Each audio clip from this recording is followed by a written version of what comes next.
File this next segment under let's jump on an unpopular but popular bandwagon issue and side with the unpopular opinion. Yep, I'm going there.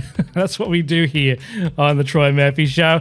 A Canadian trans artist has made news this week after ripping off JK Rowling's name from the Harry Potter books and replacing the cover for fans who'd rather have the book without the author's name on them.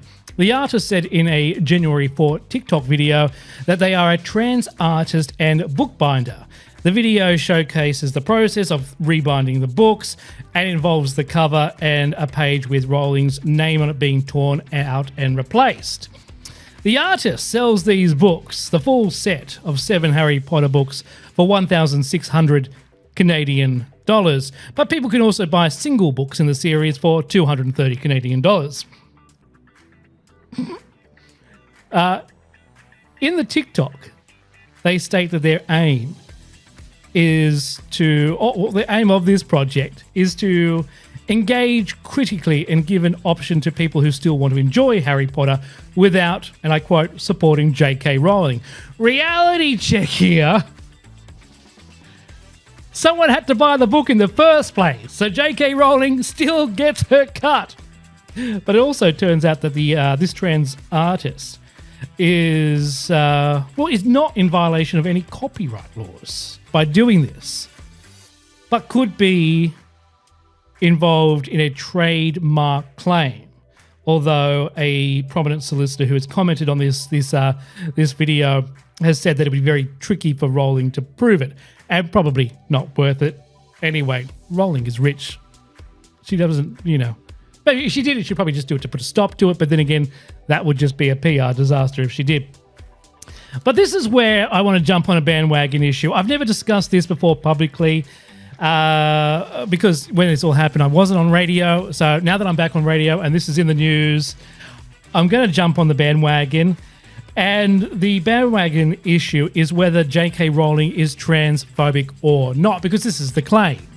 This is the claim that many are coming out there saying that JK Rowling is transphobic. That's why she shouldn't she shouldn't be supported.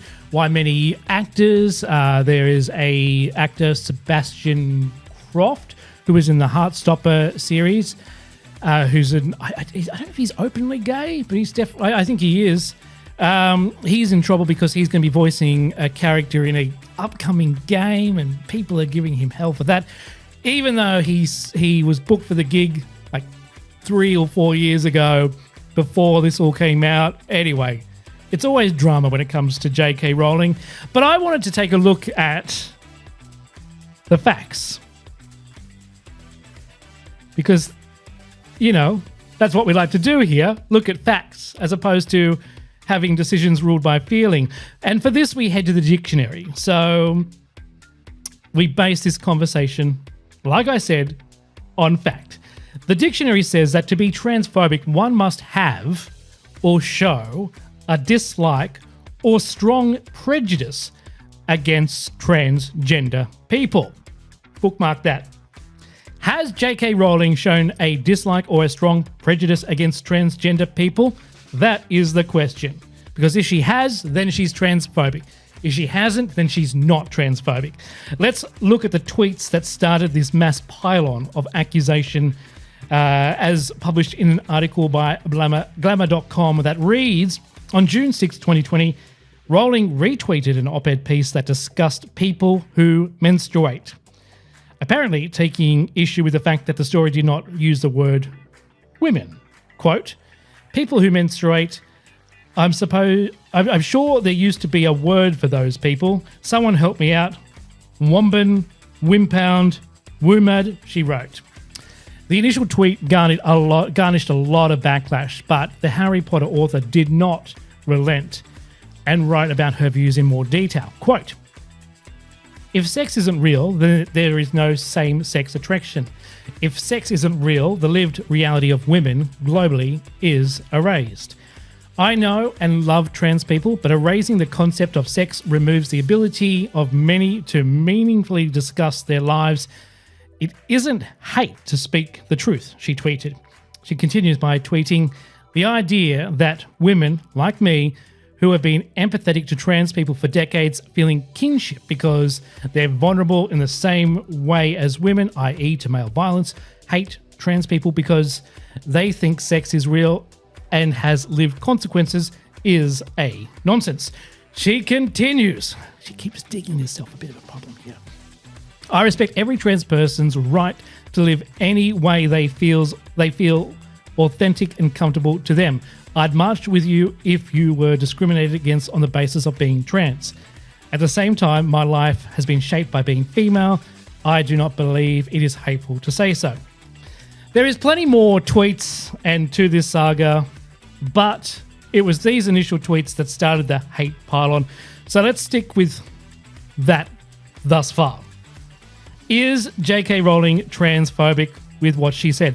Remember, according to the dictionary, to be transphobic, one must have or show dislike of or strong prejudice against transgender people. If this were a court and I were the judge, I would say to the question, is JK Rowling transphobic? No. She has demonstrated support, admiration, and compassion for transgender people and has always in her public presence, negating the showing a dislike in the dictionary description of transphobia. And as for the strong prejudice against transgender people, I don't see that either in anything she has made public.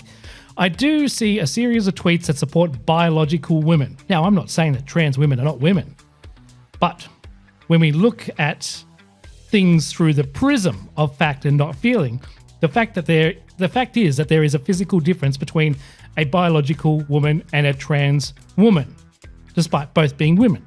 Now, I do support the trans community, but I also support women who stand up for biological women and the use of language that detracts from their lived experience. You can support both. Was she transphobic in her tweets? No. Was it the right thing to tweet? Also, no. Let's face it, biological women who transition to men and now identify as men can still menstruate. Therefore, the term people who menstruate is valid and inclusive language. Transgender men are men, just like transgender women are women. Should Rowling back down from her stance? Yes, but not in a way that negates her lived experience. How that happens, I have no idea. Will this happen? Well, it's been a contentious issue since 2020, so I doubt she will back down. It's kind of one of those rock and hard place situations indeed. But back to the unpopular opinion. Is Harry Potter author JK Rowling transphobic? Look, I see how people might make that connection. A bit of a clumsy connection in my opinion. But upon looking at the facts at present, I disagree. She is not transphobic.